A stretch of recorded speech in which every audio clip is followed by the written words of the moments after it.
Hey guys, what's up? Dan from Web on the Web here again, and this is my friend. Hi.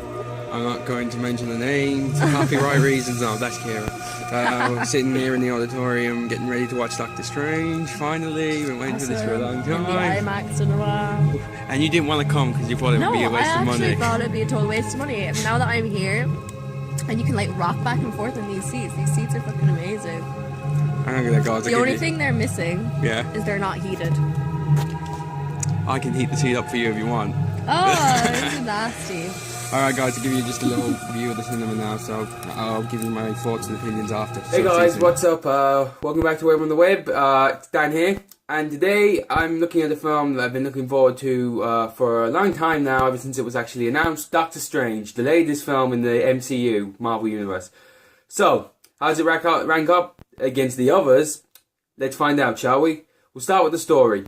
First thing I have to say is it is action-packed. This is a fantastic action thriller. It'll keep you on the edge of your seats every second of the way.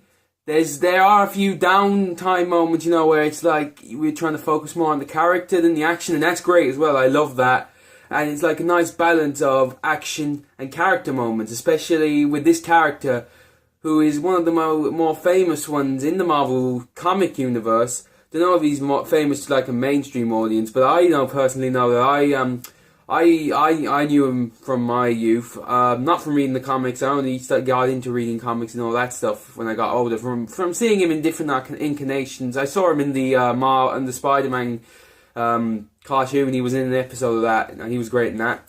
But it's not just that it's a nice balance. It's also the writing is fantastic. It's written perfectly.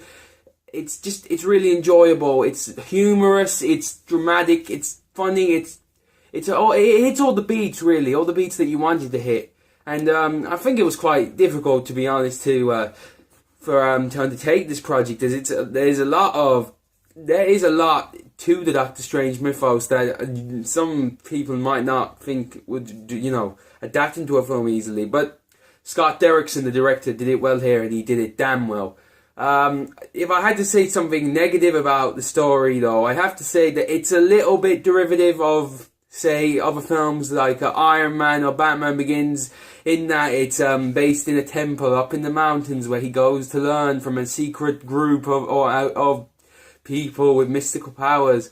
Does that seem familiar to anyone? Or it's this arrogant prick who who learns his lesson as he goes on. Iron Man, anyone? It's not that. It's not terrible though. I'm not saying that's a really bad thing. I'm just saying it lacks a little bit of originality in that way, much like Ant-Man did. In the way that it was a little bit derivative of the original Iron Man.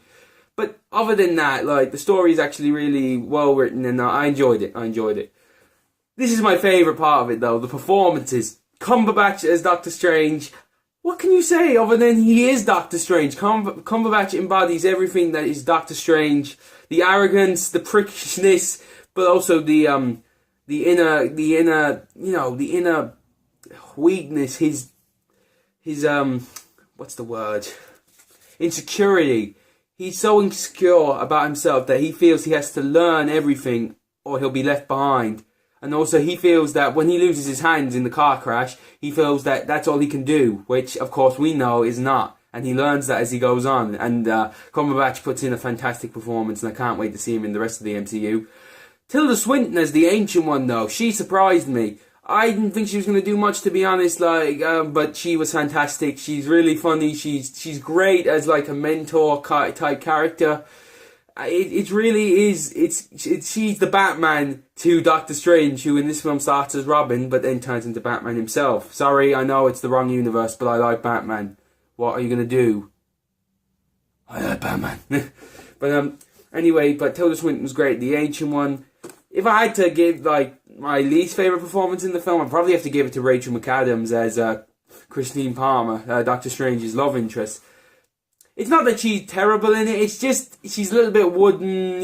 It's kind of the same as what we got before. She's no way in hell as bad as Natalie Portman is in 4, but it's just there's not much there, and their relationship is a bit weird in my opinion. One minute she's telling him to fuck off because he's such an arrogant prick. The next minute, she walks back in and she's like, Stephen, are you okay?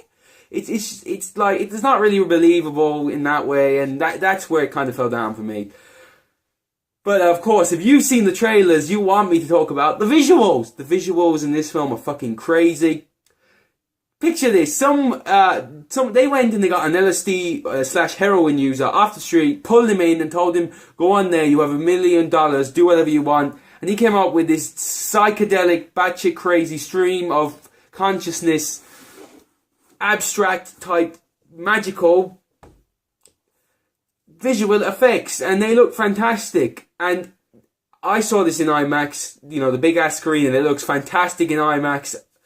If you've got an IMAX screen, guys, you need to go see this. Especially that scene that everyone says looks like Inception. That scene looked fantastic.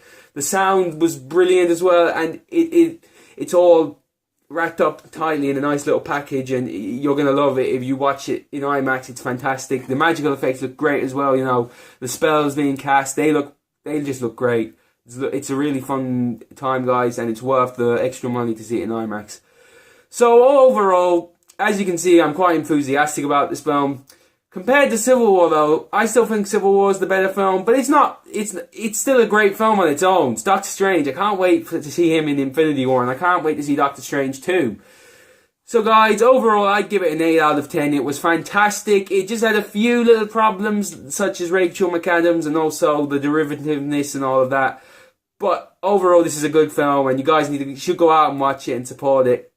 And yeah, that's all I have to say about it, guys. So until next time, I'll see you then.